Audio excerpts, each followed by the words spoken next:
जय हिंद दोस्तों। जॉब मंत्रा के ऑनलाइन प्लेटफॉर्म पे आपका स्वागत है। आशा है आप अच्छे होंगे, पढ़ाई आपकी अच्छी चल रही होगी। पिछले क्लासेस जो है आपने देखे होंगे, क्वेश्चन की महत्ता आपको समझ में आ रही होगी। पीडीएफ जो मिल रहा है उसको आप उसका अध्ययन कर रहे होंगे, रिवीजन कर रहे होंगे। ठीक है, तो आज का क्लास शुरू करते हैं पहले क्वेश्चन से। पहला क्वेश्चन आपका है, हाल ही में पहला एकीकृत बहुराज्यीय, क्या कह रहा है, बहुराज्यीय ना, नॉट बहुराष्ट्रीय, मॉक ड्रिल अभ्यास सुरक्षा चक्र का आयोजन कहां हुआ? Recently where was the first integrated multi state mock drill exercise Suraksha Chakra organized? Option A Uttar Pradesh, option B Rajasthan, option C Delhi NCR और ऑप्शन डी तमिलनाडु। तो जो ये सुरक्षा चक्र था, इसका आयोजन हुआ था दिल्ली एनसीआर में। ओके, और इसमें भाग लिया था हमारी सेना ने, ठीक, फायर ब्रिगेड ने, फायर ब्रिगेड ने और वहां की पुलिस ने। ये क्यों था? आपदा प्रबंधन के लिए था, डिजास्टर मैनेजमेंट के लिए था, कि यदि दिल्ली में जो है भूकंप आता है, आगजनी होती है, आए दिन कुछ ना कुछ तो होते रहता है, या बाढ़ आती है, तो उसके लिए कैसे जो है उससे बचा जाए, उसके लिए था ये। क्या था? सुरक्षा चक्र, बहुराज्यीय मॉक ड्रिल। इसमें जो है अन्य स्टेट के भी जो है पुलिसकर्मी भी इसमें सम्मिलित हुए थे, क्योंकि कई बार क्या होता है कि जब किसी स्टेट में कोई आपदा आती है तो बाहरी राज्यों से भी जो है मदद ली जाती है। तो आप ध्यान रखेंगे कहां पे सुरक्षा चक्र कहां हुआ था? दिल्ली एनसीआर में। ओके, अगला क्वेश्चन, निम्नलिखित में से अंतरराष्ट्रीय खनन एवं धातु परिषद में शामिल होने वाली पहली भारतीय कंपनी कौन बनी है? पहली आ गई, भारतीय कंपनी आ गई, और अंतरराष्ट्रीय खनन एवं धातु परिषद की बात कीजिए, यानी कि ये क्वेश्चन आपका हो जा रहा है 4 स्टार का। ठीक है, which of the following has become the Indian company, first Indian company to join the international council on mining and metals? Option है steel authority of India, coal India limited, Hindustan zinc limited, gas authority of India. तो ये सम्मान जो है अंतरराष्ट्रीय खनन एवं धातु परिषद में शामिल होने का मिला हुआ है हमारे option C Hindustan zinc limited. ठीक, इसका मुख्यालय आपका होता है उदयपुर में, उदयपुर में इसका मुख्यालय है। ठीक, और इसकी हिंदुस्तान जिंक लिमिटेड की स्थापना कब हुई थी? 1966 में। 1966 में इसकी स्थापना होती है। 2003 में, ठीक है, वेदांता कंपनी जो है, नाम सुना होगा आपने, वेदांता ग्रुप, उसने जो है इसको हायर किया, और तब से जो है उसका लगभग 71% काम वो देख रहा है। तो ये एक तरह से निजी कंपनी हो गई है, निजी सह सार्वजनिक कंपनी हो गई है ये। ठीक, तो इसमें बस इतना ध्यान रखना है कि इसको कौन ऑपरेट कर रहा है? वेदांता ग्रुप, वेदांता, वेदांता ग्रुप इसको ऑपरेट कर रहा है। ठीक, एक सेकेंड, स्पष्ट लिखते हैं इसको।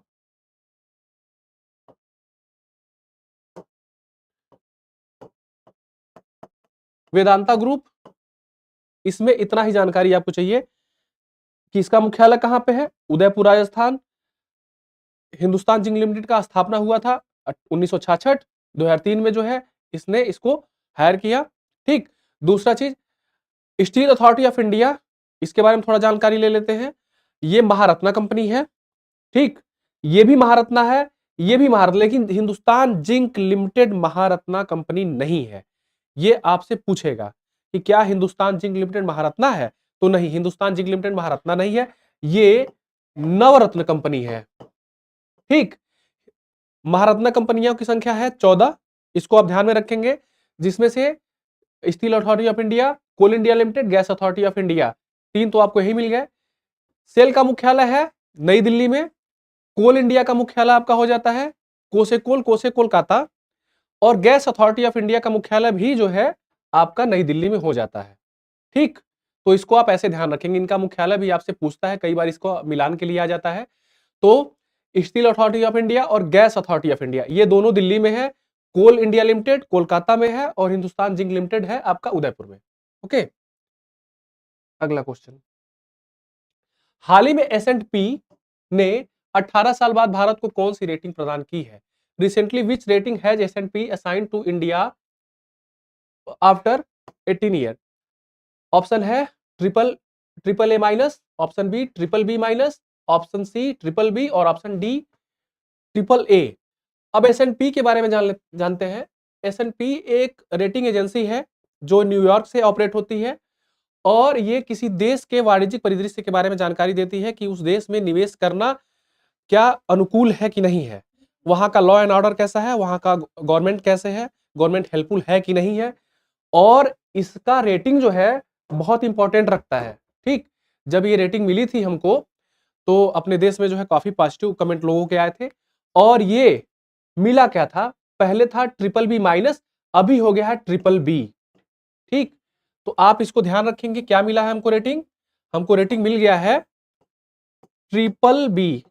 ओके, किसने दिया, किसने दिया इसको, S&P ने दिया। 18 साल बाद न्यूयॉर्क से ऑपरेट हो रहा है। ओके, अगला क्वेश्चन, प्रधानमंत्री मोदी ने स्वदेशी तकनीक से प्रमुख प्रतिष्ठानों की सुरक्षा के लिए कौन से मिशन की शुरुआत की? मोदी जी का बात आ गया, हमारे प्रधानमंत्री का, तो ये क्वेश्चन इंपॉर्टेंट हो जाता है। स्वदेशी तकनीक से प्रमुख प्रतिष्ठानों की सुरक्षा के लिए, प्रमुख प्रतिष्ठान यानी कि उस मिशन की शुरुआत की, यानी कि हमारा सुप्रीम कोर्ट, हाई कोर्ट, संसद, ठीक है, ये हमारे प्रमुख प्रतिष्ठान हो जाते हैं। आपको आपको पता होगा ना 2003 में एक बार संसद पे हमला हुआ था। तो इसका ऑप्शन जो है पहला बोल रहा है मिशन कुश, मिशन ब्रह्मा, मिशन महादेव और मिशन सुदर्शन चक्र। तो उस मिशन का नाम था मिशन सुदर्शन चक्र। ठीक है, इसमें ध्यान रखेंगे आप, किसने किया था इसको, मोदी जी ने शुरुआत किया था, और मिशन सुदर्शन चक्र इसका नाम आप ध्यान रखेंगे। ठीक, सुदर्शन चक्र। अगला क्वेश्चन देखते हैं, हाल ही में टिकाऊ विमानन ईंधन के लिए अंतरराष्ट्रीय नागरिक उड्डयन संगठन द्वारा भारत का पहला ISCC कोर्सिया प्रमाणन किसे मिला है? Recently who received India's first ISCC CORSIA certificate from the international civil aviation organization for sustainable aviation? Option है Indian oil, ONGC, coal India limited, HPCL।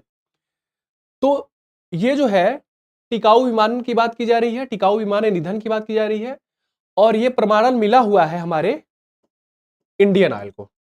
Okay, अब इंडियन ऑयल को जो है इसका मुख्यालय हम देख लेते हैं। इसका मुख्यालय है आपका मुंबई में। ONGC का, इसका भी मुख्यालय आपका मुंबई में हो जाता है। कोल इंडिया लिमिटेड का मुख्यालय कोलकाता में है, और HPCL का मुख्यालय आपका हो जाता है नई दिल्ली में। ओके, तो ध्यान रखेंगे, ये टिकाऊ विमानन ईंधन किसको, इंडियन ऑयल को, और ये चारों के चारों महारत्न कंपनियां हैं। 14 में से ये 4 आपके सामने हैं, ये सारी की सारी महारत्न कंपनियां हैं। अगला क्वेश्चन, हाल ही में किस राज्य के राज्यपाल ला गणेशन का निधन हुआ है? Recently which state's governor La Ganesan has passed away?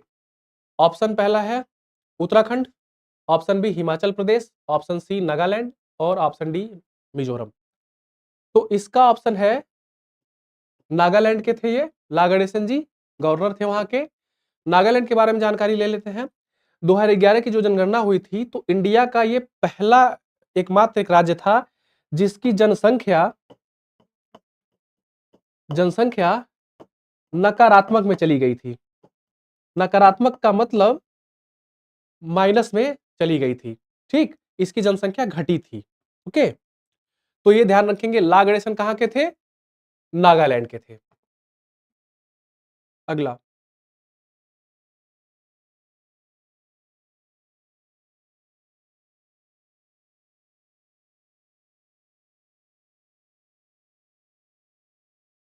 Sorry एक क्वेश्चन शो नहीं हो रहा है, अगले क्वेश्चन पे आते हैं। भारत में पहली बार Asian open short track speed skating trophy 2025 की मेजबानी किस राज्य ने किया? पहली बार की बात की जा रही है, Asian open short track speed skating, which state hosted the Asian open short track speed skating trophy 2025 for the first time? पहला ऑप्शन है लद्दाख, दूसरा है अरुणाचल प्रदेश, तीसरा उत्तराखंड और डी हिमाचल प्रदेश। तो ये जो है Asian open short track speed skating trophy जो है का आयोजन हुआ था उत्तराखंड में। ठीक है, ये ध्यान रखेंगे आप, कहां हुआ था? उत्तराखंड में। 7वें नंबर का क्वेश्चन फिर स्किप हो गया है। अगला, हाल ही में केंद्र सरकार ने भारतीय उच्च शिक्षा आयोग में किसके एकीकरण की घोषणा की है? 4 स्टार का क्वेश्चन है ये। Recently the central government announce the integration of which bodies into the higher education commission of India. AICTE, AICTE, हाँ, दूसरा यूजीसी, तीसरा एनसीटीई या उपर्युक्त सभी। तो देखिए ये जो चारों आप देख रहे, तीनों आप देख रहे हैं, इन तीनों का इंटीग्रेशन हुआ है। ठीक है, सारा क्या एकीकरण कर दिया गया है। एआईसीटीई का फुल फॉर्म देख लेते हैं, all India council of technical education, all India council of technical education. UGC का आपको पता होगा, यूनिवर्सिटी ग्रांट कमीशन, और एनसीटीई का है national council of teaching education. इन सभी का जो है इंटीग्रेशन हो गया है। अब ये जो है एक ही सिंगल विंडो पे काम करेंगे। ठीक है, एक ही जगह पे, एक ही प्लेटफॉर्म पे मिलेंगे ये तीनों के तीनों। तो इसमें आपको ध्यान रखना है, इन सारे का, तीनों का एकीकरण हो गया है। ओके, अगला, हाल ही में भारतीय दल ने किस देश के सहयोग से डीप ओशन मिशन के तहत उत्तरी अटलांटिक में रिकॉर्ड 5002 मीटर का मानव गोता लगाया है? ऑप्शन है फ्रांस, इटली, स्पेन या नॉर्वे। तो पहली बात तो ये 4 स्टार का क्वेश्चन इसलिए हो जाता है क्योंकि डीप ओशन मिशन पे जो है 2021 में इसकी घोषणा हुई थी, डीप ओशन मिशन का। ये हमारे सरकार की महत्वाकांक्षी योजना है। ठीक, और अभी फ्रांस के सहयोग से जो है हमने 502 मीटर का मानव गोता लगाया था। ठीक, ये मीडिया में काफी चर्चा में रहा। इस वजह से ये क्वेश्चन जो है आपको किसी न किसी एग्जाम में देखने को मिलेगा। हो सकता है कि आपके एग्जाम में भी ये क्वेश्चन देखने को मिले। ठीक, डीप ओशन मिशन के बारे में बस इतना जानकारी रखिए कि ये 2021 में इसका आरंभ हुआ था। ठीक है, आगे अभी इससे रिलेटेड एक क्वेश्चन और है, उसको हम अगले क्वेश्चन में देखते हैं। चर्चा में रहे national deep water exploration mission समुद्र मंथन, जो पिछला क्वेश्चन है इसी से इंटीग्रेटेड क्वेश्चन है ये, का उद्देश्य क्या है? What is the objective of the national deep water exploration mission समुद्र मंथन which was recently in discussion? समुद्र में सौर और पवन ऊर्जा संयंत्र लगाना, समुद्री जीवों और शैवालों का दोहन करना, समुद्री डकैती पर रोक, या समुद्र में तेल और गैस भंडारों की खोज करना। तो ऑप्शन डी यही सही है। डीप ओशन मिशन जो अभी पिछला क्वेश्चन आपने देखा, उसी के तहत ये भी क्वेश्चन है। National deep water exploration mission समुद्र मंथन किया गया। ठीक है, क्या है इसका उद्देश्य? डीप ओशन मिशन का उद्देश्य यह है कि हम अभी जो है समुद्र के मामले में हम बहुत पीछे हैं, काम हमने बहुत कम किया है, हमारी टेक्नोलॉजी वैसी थी नहीं। तो उसके लिए जो है फ्रांस के सहयोग से हमारा जो है ये महत्वाकांक्षी योजना चलाई जा रही है, डीप ओशन मिशन। 2021 में इसकी घोषणा हुई थी, लेकिन अब जो है इस पे काम पिछले साल से 2025 से आरंभ हुआ है, और उसी के तहत फ्रांस के सहयोग से हमने 5002 मीटर की गहराई तक जो है गोताखोरी की थी, और अन्वेषण का काम, खोज का काम हमने आरंभ किया था। इसलिए क्वेश्चन जो है 4 स्टार का हो जाता है। और ये भी ध्यान रखेंगे, national deep water exploration mission समुद्र मंथन, समुद्र मंथन से आपको तुरंत ध्यान आएगा, देश पूछेगा तुरंत आप फ्रांस पे जाएंगे। ओके, हाल ही में डब्ल्यूएचओ ने किसे, ये गलत है, यहां होगा रूबेला, खसरा रूबेला का नाम सुना है आपने ना? रूबेला उन्मूलन के लिए सत्यापित किया। Recently which country has been verified by WHO for the elimination of rubella? Sri Lanka, Nepal, Thailand, Pakistan. ये सब क्वेश्चन जब आता है, डब्ल्यूएचओ किसी देश को एलिमिनेट करता है तो इंपॉर्टेंट हो जाता है, और इससे नेपाल जो है रूबेला वायरस से मुक्त घोषित कर दिया गया है। ठीक है, तो ध्यान रखेंगे आप, किसे? नेपाल। अगला, व्यवसायिक लाइसेंसिंग को सुव्यवस्थित करने और वैश्विक निवेश आ गया है, निवेश को आकर्षित करने के उद्देश्य से वन फ्री जोन पासवर्ड किस देश ने लॉन्च किया? ठीक है, which country launch the one free zone password, ठीक है, to streamline business licensing and attract global investment. देखिए क्वेश्चन में ही सब कुछ है, किस लिए है? निवेश आकर्षित करना चाहते हैं ये, और नाम है इसका free zone password, one free zone password, अर्थात एक पासपोर्ट आप लीजिए और उसके बाद से वहां की गवर्नमेंट जो है आपको कहीं इंटरप्ट नहीं करेगी और आप वहां पे अपना जो है वाणिज्यिक उद्देश्य जो भी आप करना चाहते हैं उसको आप संपादित कर सकते हैं। क्वेश्चन ऑप्शन है सिंगापुर, दुबई, सऊदी अरब, कतर। तो ये काम किया है दुबई की गवर्नमेंट गवर्नमेंट गवर्नमेंट गवर्नमेंट ने। दुबई में जाइए, वन फ्री जोन पासपोर्ट बनवाइए और उसके बाद से वहां पे जो है अपना फैक्ट्री लगाइए, गवर्नमेंट आपको सहयोग करेगी। लोकल बॉडीज यानी कि नौकरशाही, उसमें आपको कोई डिस्टर्ब नहीं करेगा यदि आपके पास वन फ्री जोन पासवर्ड होगा तो। ठीक है, तो आप इसको ध्यान रखेंगे, दुबई ने ये काम किया है। अगला क्वेश्चन, किस राज्य ने प्रवासी मजदूरों को 5,000 रुपए प्रति माह आर्थिक सहायता देने के लिए श्रम श्री योजना आरंभ किया है? Which state has launch the Shram Shri Yojana to provide 500,000 per month as financial assistance to migrant workers? ये श्रम श्री योजना जो है इसको किया था ऑप्शन मध्य प्रदेश, राजस्थान, महाराष्ट्र, इसको किया था पश्चिम बंगाल ने। वहां की योजना है ये, क्योंकि अभी देख रहे हैं आप कि पूरे देश में प्रवासी मजदूरों के साथ कहीं न कहीं जो है कोई न कोई चुटपुट घटनाएं होती है, मिसबिहेव होता है। तो पश्चिम बंगाल की सरकार ने क्या किया कि वहां के जो मजदूर है उनका पलायन कम हो, इसके लिए जो है 5,000 रुपए वो अपने प्रवासी मजदूरों को दे रही है। कहाँ की गवर्नमेंट? पश्चिम बंगाल की। ओके, अगला क्वेश्चन देखते हैं। संसद से हाल ही में पारित ऑनलाइन गेमिंग संवर्धन एवं विनियमन विधेयक 2025 में सजा का क्या प्रावधान है? ये बड़ा न्यूज में रहा, आप देखे होंगे, ड्रीम 11 वगैरह सब बंद हो चुके हैं। इसी के तहत ऑनलाइन गेमिंग संवर्धन एवं विनियमन विधेयक, ऑप्शन क्या है इसका? 6 माह 10 लाख, 6 माह या 10 लाख का जुर्माना, 1 साल 20 लाख का जुर्माना, 2 साल 30 लाख का जुर्माना, या 3 साल 2 करोड़ का जुर्माना। तो ऑप्शन ये सही है, 3 साल 2 करोड़ का जुर्माना। ठीक है, 2 करोड़ नहीं होगा, यहाँ पे मिसप्रिंट हुआ है शायद, क्वेश्चन 15 है ना, 1 करोड़ होगा, यहाँ पे 1 करोड़ आप कर लेंगे, मिसप्रिंट हो गया है।